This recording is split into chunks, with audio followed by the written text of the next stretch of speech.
Hi, welcome to the show. Today's episode, you are in for a treat. We're going to learn how to utilize a small business concept to build a successful personal brand. My friend and expert, Lauren Davis, she explains how she and her husband started their record store during the last recession in US and kept it thriving. Yeah, you heard me right, a record store. Pretty cool, right? Also, how to build authentic business relationships and build your network.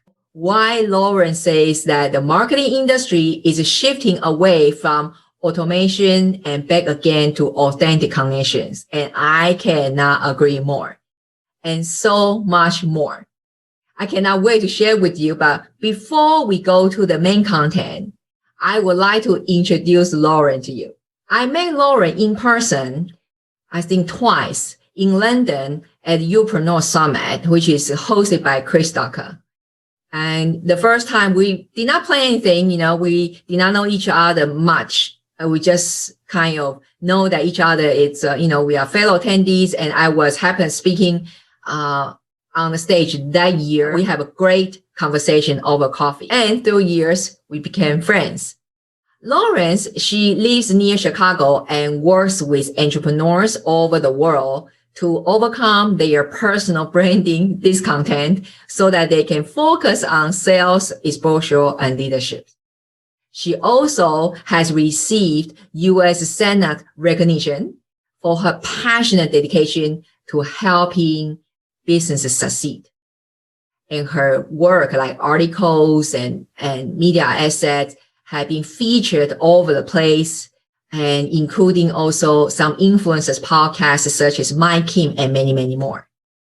So to say that, we will also put her detailed bio in the show note. I really want you to get to know her, because if you go to her Instagram feed, you will feel like it's fresh air, it's very different and it's very authentic.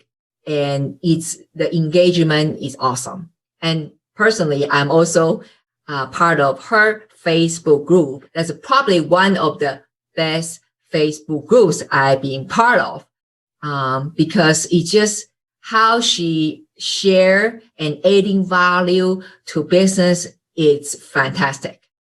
Okay, now let's check with Lauren. Lauren, welcome to the show. Thank you so much for having me. I'm so happy to be here. I just still so miss those times that we can have an in-person coffee. I know. And that's really how you and I met, was over coffee in London, actually. We got the chance to hang out with each other and get to know each other better. And I just always think about that conversation. Yeah, me too. Especially now have this COVID thing as the time recording this episode. We are pretty much all kind of isolated in our home.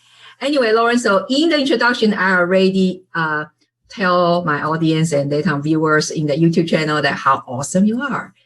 But we always want to hear like your own word, from your own words, that your journey, until now, how now you become such a expert in the personal brand business. Oh gosh. Well, I have a story that I have never quite heard told before, and it's something that I'm very proud of too. But when I was 19 years old and my husband was 25 at the time, we decided to start this record store and gift shop. And if you go all the way back in my history, from a time I was a child till then, I was always starting businesses. Like there was always this entrepreneurial bug that was just creeping up inside me, like whether that was painting rocks or selling furniture that I painted, or protesting something. Like I was always very, I was a very go-getter in that way, but very shy also. So when I was 19, we decided to start this record store. I was still working a part-time job. He was working a part-time job. I had dreams of going to school, to a university. So I also paid myself through college during that time. There was times where when we were building this business, like we both really had never run a business before or built a business before that was a real business, not like my collecting cans business or sweeping driveways or babysitting. And so we were learning everything by the seat of our pants as we went. That's how we learned. And there was, days that we thought if we could just simply make our barely scraping by goal, is what we called it. We had a barely scraping by goal. If we can just make our barely scraping by goal today, then we can keep our lights on. And then we can promise people that more good is to come, and more good will be to come after that. And just keep hanging on, keep thinking about us. And so that really got me thinking, like, how can we show up in this community? How can we show up as local business leaders when we're young and nobody knows us? It's not, why would they want to come shop at a record store or buy gifts during the worst time in the economy? It was like around the previous recession. Nobody had excessive income to come spend money on things that they didn't really necessarily need. But music is passionate for people, and gifts with purpose are meaningful to people, and they're still buying gifts. They still need a place to go where they feel like they're at home, even when they're not at home. And so we started really leaning on that. And I started crafting all of these ways for us to kind of get a bigger presence in our community.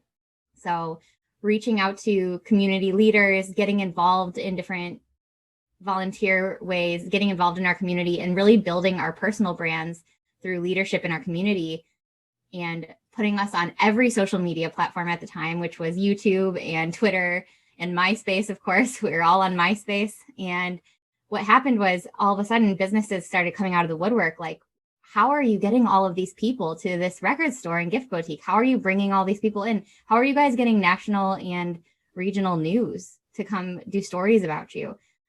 What is this? We didn't even know you guys, until a few years ago. And so from there, I built a non-for-profit for small local businesses in my community, and I started a marketing consultancy. And that was in about 2010. So in 2010, I started working with tons of other local businesses, small businesses, to kind of help them put their message out there into the world, but also just put a voice to their personal brand and remind them how important they are to their business and how important their relationships are, and the connections that they're creating every day, how those benefit their business and really make their business what it is.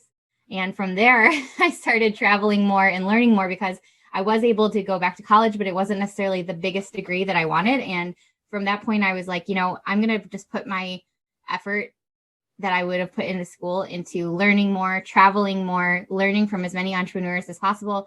So I kind of went out there into the world, started attending conferences. And as I met more people and talked to them about how I built this successful small business in my hometown, and applying those small business concepts to personal brands, what happened was my network just kind of exploded. And I'm very grateful for that, very thankful for that. People started introducing me to their friends, and I started getting on more stages and working with more entrepreneurs. And I am just so grateful for all of the ways in which my life turned out differently than what I thought it was going to turn out like, that brought me to here today talking with you on your podcast, Kelly. Wow. I love what you say about, actually, from beginning, it's you make your small business known through leadership. Yes. And basically, for me and my audience, for us, leadership is really who really give value, right? And I think you have done exactly that. And literally in the last couple of years, I'm kind of in distance and see how you have grown so much, how you have been, just like you say, on different stages and the network. And that brings to a question I want to ask you is how to build that authentic business relationship. Right? That, a lot of people even come out with the terms like influencers marketing. Is like purposely go to, reach out to influencers and all that. But a lot of time, I don't feel that it's a very authentic way, or sometimes also feel, for me, relationships shouldn't be used. Right. It should be cherished. And so can you tell us a little bit about that? The number one rule that I have for myself, I don't know if you follow the Enneagram. Yeah. Mm-hmm. Yeah, I love the Enneagram. I'm an Enneagram too. And one of those things that I learned many years ago when I started researching more about the Enneagram is twos give a lot. They give everything, right? But sometimes when you're an unhealthy two, you expect that back in return. So I always had that in the back of my head, because I can recall certain instances where I did, not often, but I would consider myself moderately healthy too. But I can think back to certain times in my life where I was maybe not taking care of myself as well. And I did expect something in return for something that I set for some, giving gesture that I gave out of the kindness of my heart. And so I've always had that in the back of my head that is probably not the best way to go, and once I used that tool as an awareness tool for myself, I was like, you know what? I love actually giving without expectation. Like I love making connections without ever expecting anything in return. And to me, allowing myself to do that, it's like it lifted a weight off my shoulders. So allowing myself to make connections with people, big people who, big, that's not a relative word, but big, best-selling authors and top podcasters and leaders in our community. I decided that if I could just give to anyone, whether they were big or whether they were the smallest local business just getting started, who knows nothing about business yet, or someone reaching out to me on Instagram saying, I'm just getting started, I don't even know where to start and I'm so overwhelmed. It doesn't matter who it is. If I can give to everyone without expectation of ever getting it back in return, it was like a weight lifted off my shoulders. And so that is the number one way that I have found that has helped me build my network to a place that I'm really happy with and I'm very proud of. That being said, on a tactical level, on a social media scale level, if you're talking about, actual ways and action steps that you can put into use right now. Yeah. One thing that I can tell you that is very meaningful is to always answer your comments and messages. When people choose to leave a comment on your Instagram or on your Facebook page or in your inbox, they decide to message you, they're messaging you, even if it's just an emoji, they're taking a chance on you to see if you are, genuine, authentic. They want to get to know you. They want to kind of either be validated by something they're saying to you or just have some kind of responsibility in your life. And when they choose to reach out to you, the best thing that you can do is comment back, write back to them, keep the conversation going, keep the messages open, and make yourself, we can't be available all the time, 24/7, of course, but make it a point to do what you're able to do. Like what is what is the word I'm looking for? do what you're able to do with the time that you have. Exactly. And make that a priority. Prioritize that in your social media strategy is to actually spend time getting to know people who are following you already and who are already showing up for you. Okay. So that's when people they follow us.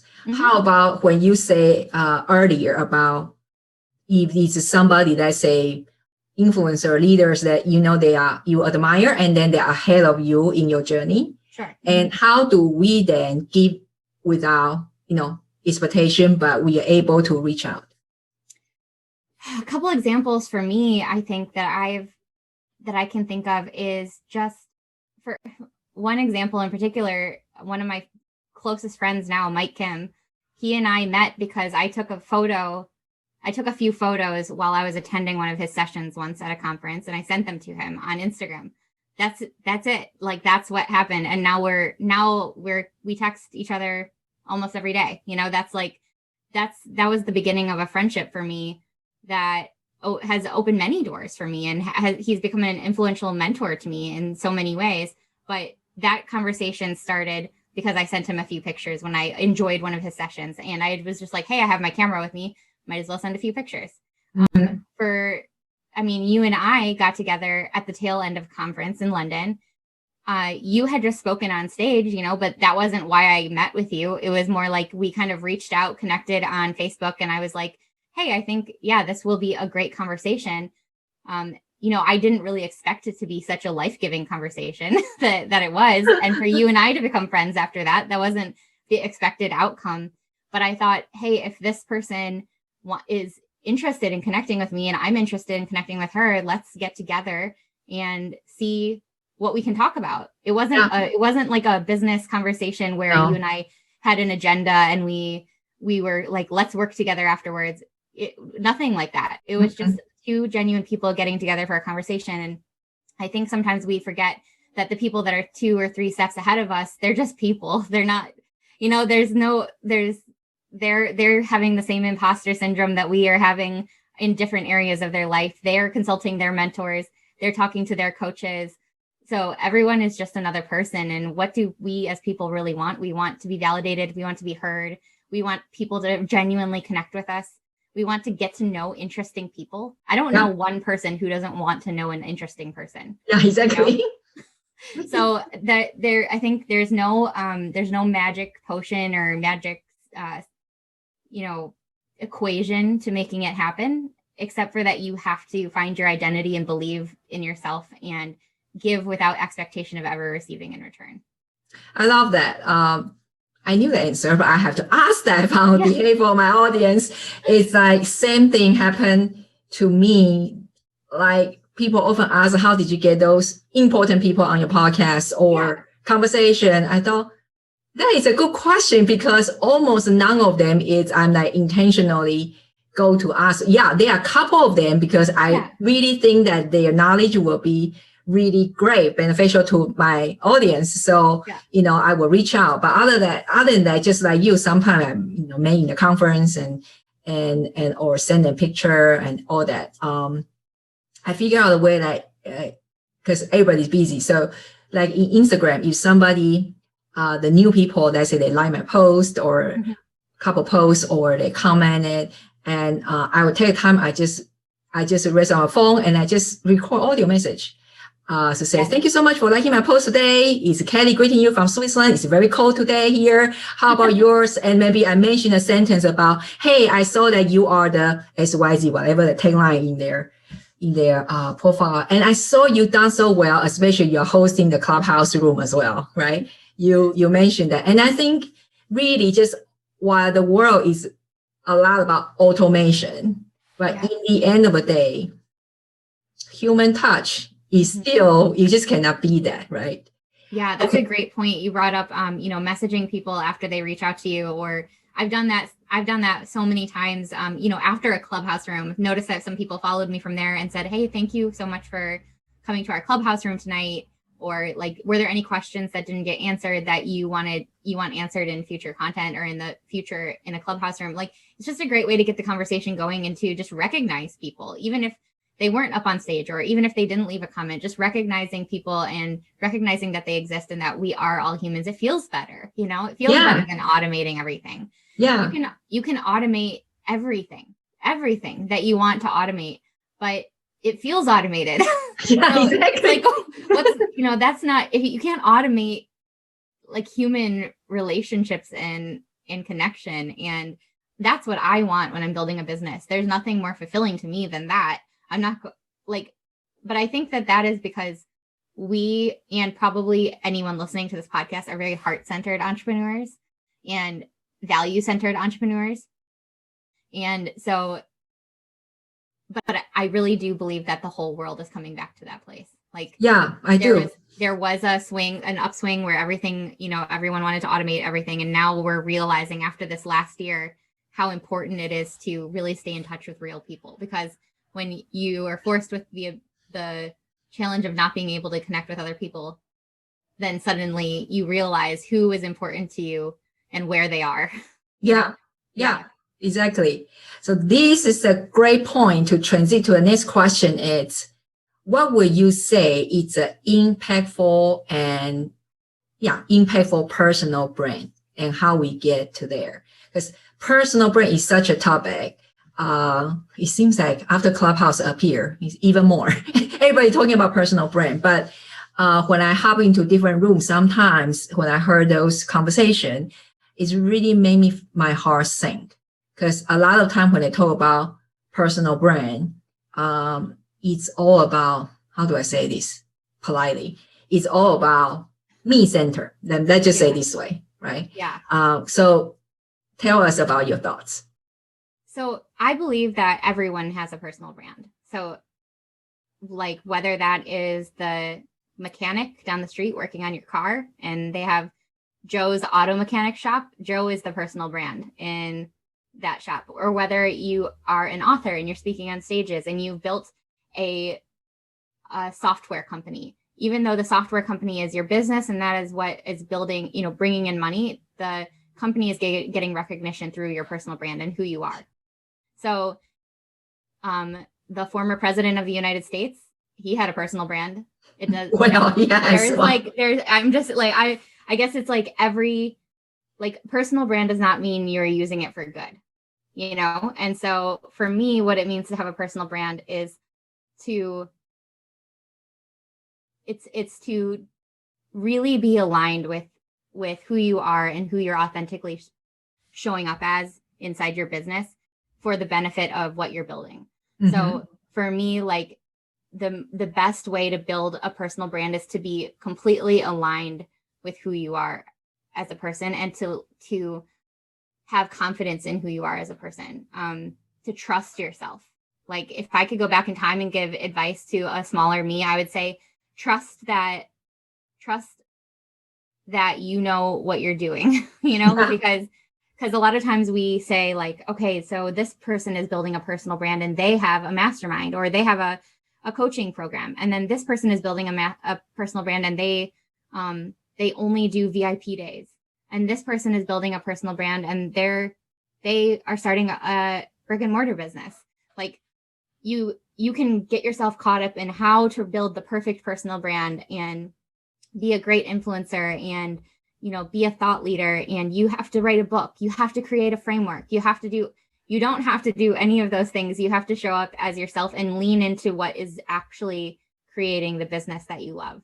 So now developing the business that you want to have, that's a completely different story. That is finding a solution that not only meets the needs of your customers, but also drives you to wake up and do that thing in the morning, that makes you happy. But building your personal brand along the way is so much more about developing who you are in the process and finding who you are within your business and how you really show up to the people that you're serving in your business. So for Culture Shock, my record store and gift boutique, Skylar and I, we decided that our personal brands were going to be very welcoming and open to our community. There's a lot of times in very like niched groups like records, for instance, it can be intimidating for somebody to walk through the doors of a record shop and like know where to look, especially like someone who is new to music or doesn't want to sound stupid when they're asking for a certain band or something. So we always were like, in our business, we were like, we want to make sure that anyone who's coming through the doors, first of all, feels welcomed by both of us, whether that's online or walking inside, and that they feel like they can ask us any question about music and we're not going to make them feel stupid. We don't want them to feel bad about whatever they're listening to. We're going to point them in the right direction. If we have it, we'll send them to it. If we don't have it, we'll send them to somewhere else, but we want them to feel very connected to music and connected to that thing that made them come, get in their car, drive to a store with their mask on during coronavirus to go look through vinyl. We want them to feel super, super welcome. So that was part of our personal brand. We also wanted to show up in our community as people who were really helpful to local businesses. And that's why we started this non-for-profit for local businesses with other local businesses here in town. But we really wanted to help local businesses where they were at. And some of them couldn't afford to go to conferences like I could, or couldn't leave. They couldn't get off, they had no one else helping at their business to go there. So I wanted to bring them educational events every other month. So that's what me and my amazing board, we all plan those educational events every other month. We work together in our community to bring speakers in for a social media conference every year. And those things were important to me because I wanted to show up as not only a leader, but I wanted to show up as a leader who truly was helping people. And those were important values to me in my personal brand. Does my nonprofit necessarily make my business money? Not really. That has nothing to do with my business, but it does have a lot to do with my leadership and my influence in the community and how I get to show up for other people. And that genuinely, truly fills me up, doing things like that, or doing things like the International Women's Day podcast episode that you were on. That kind of stuff is like super meaningful to me and super purpose driven. Is it building my personal brand leadership in the process? Yeah, it sure is. But that's not why I did it, Yeah. And so that's kind of where building your personal brand. I feel like I'm rambling a little bit, but that's where building your personal brand needs to align with your business, but it really is about who you are and how you're showing up for the people who support your business and support you. Yeah, that's so aligned on what I often say to my people, say that, you're building a personal brand in this entrepreneurial journey pretty much is one of the toughest personal development journey. Yes. It is a personal growth journey. And I think that the time has gone that, we see in the all time, well, still have people do it. It's like they show up as a persona, a different persona than the real person is. Yes. Yes. But for me, that's very tiring though, that you have to always keep that, whatever that type of reputation and versus the real you. And that is not what it should be. And in this community, the community of faith, you should know that God created you uniquely. It's because that he wants you to show up, right? Mm-hmm. So yeah, I love what you say about that. And I love that how, again, the leadership, student leadership, and then kind of instill the substance of your personal brand. A question I got asked all the time is, Kelly, okay, I got it. Okay, I'm a speaker, I'm a coach, or I am a consultant. And I know I need to put myself out there. And one of the ways, obviously, is the social media platforms, right? Right. And I also got that as, okay, I need to show up which social media platform where my crowd is. I got that too. My problem is I don't know what to write or what to create the content in the social media. And I know I can ask this question because Lauren is an expert for it. Yeah. So first of all, I think the number one thing that people get really stuck on is, first of all, where they should post. They think, I need to be on every single platform all of the time, and I need to go at 100% capacity on every platform. And I'm like, you don't need to do that. You really don't. So the first thing I say when people have that kind of social media overwhelm is that they should pick one platform first that they love showing up on. So I don't care if it's TikTok, if it's YouTube, if it's Facebook, Instagram, LinkedIn, whichever platform is like making you super happy and you can't wait to like check that social media platform or post on it. That's the platform you should start with. So get really, really good at that platform and then add the next best platform that you know your audience is hanging out on. So figure out what the next best platform for you to learn is and learn that. Once you get really good at those two platforms, then you can choose to branch off into new platforms. Because the thing is, if you can figure out how your audience is responding on those two platforms and what people are connecting with, and you get really good at understanding their behaviors there, you'll be able to figure that out on other platforms as well. It's like, think of it like school. You have to practice math a few times before you get it. And then suddenly you get it and it makes sense and you can do other math problems. So it's kind of like that. When it comes to what to post, really there is like so much that you can, there's so much that goes into a personal brand that kind of you can post, but you also want to obviously have like a mix between your personal brand, your business, all of that. So I actually have a resource and I am happy to give you the resource after this. So your listeners can have it for free.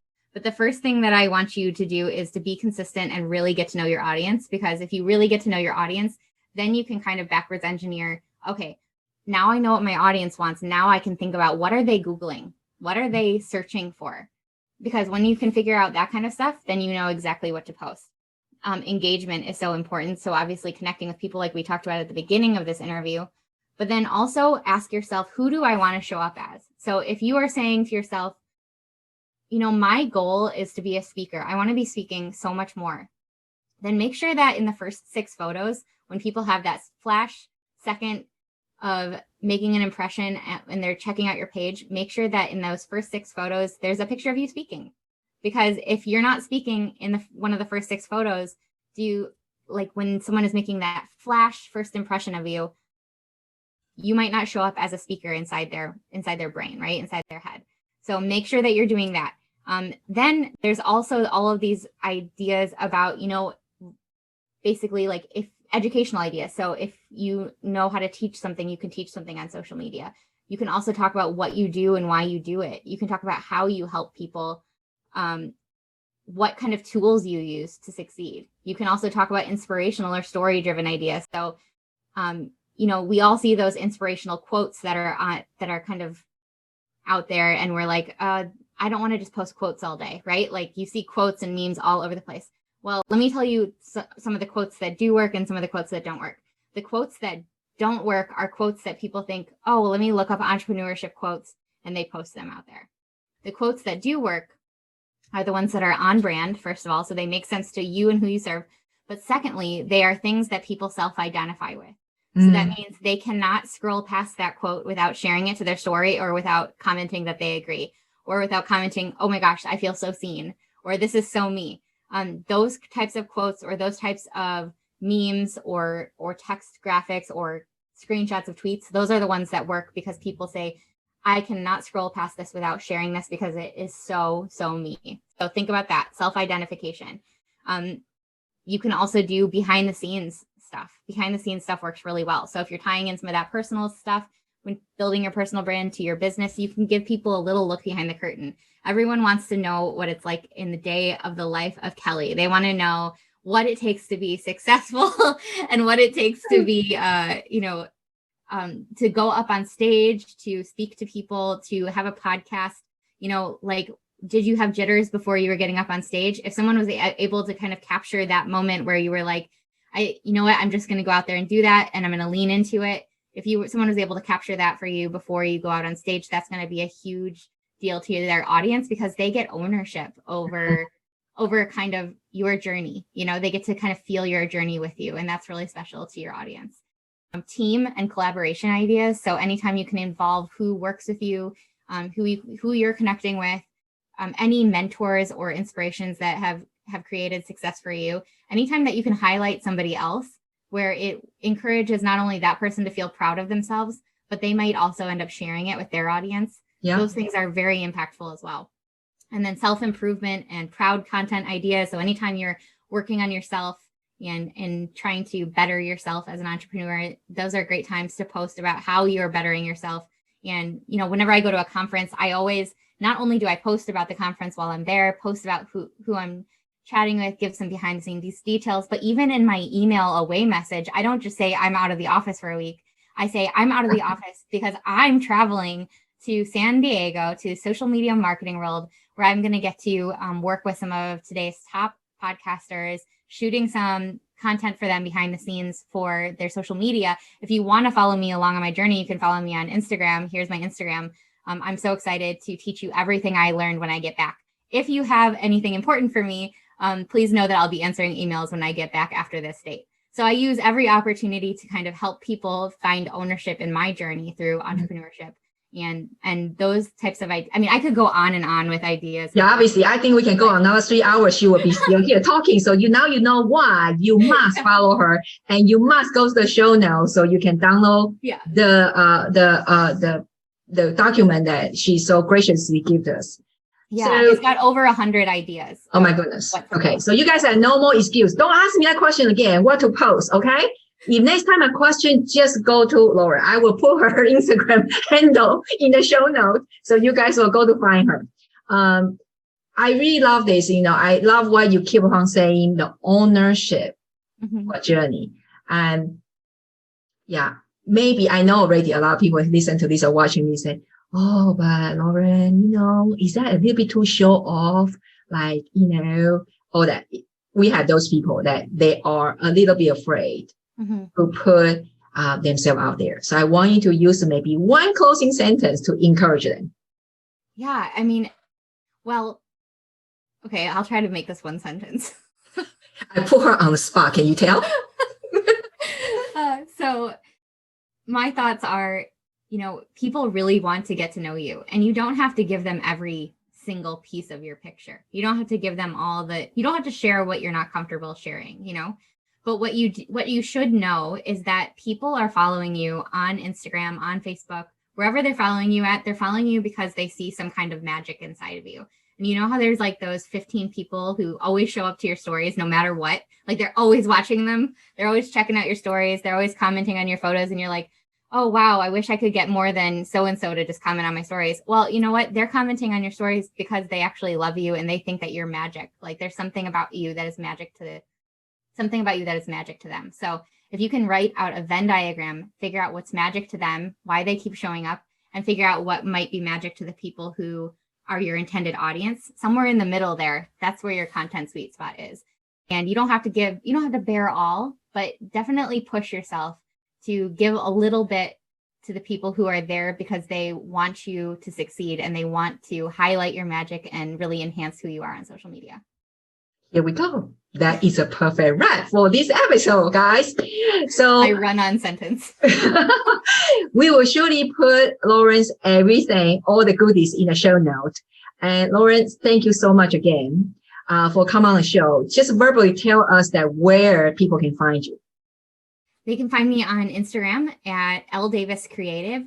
And also I have a wonderful free Facebook group called Understanding Social Media Marketing for Entrepreneurs. And I will give Kelly all the links to that. Plus, feel free to download that free resource. Yeah, her group is awesome. Thank you so much again, Lauren, for coming on the show. Thank you so much for having me. I'm so happy that I got to do this with you. Thank you. How did you enjoy the episode? I hope that you had taken a lot of notes just as I did. Now, for all the goodies and show notes, please go to kellybother.com/podcast. And the reason why now we don't give you a specific podcast number because we are in the process of moving our website to another platform. And therefore, if you go to this link, kellybother.com/podcast, so you will surely find Lauren's episode and all others as well. And can I ask you a little favor that if you have enjoyed this episode, can you let us know in your review what is that number one takeaway from this episode? By doing so, that you also help fellow Christian entrepreneurs to find this podcast much easier, and we have an opportunity to make a difference in their life and business. So thank you so much in advance, and I will see you in the next episode. Thank you so much for watching. Please don't forget to subscribe so you won't miss another video. And please share the videos with your friends so we can help more Christian entrepreneurs to rise up in the marketplace.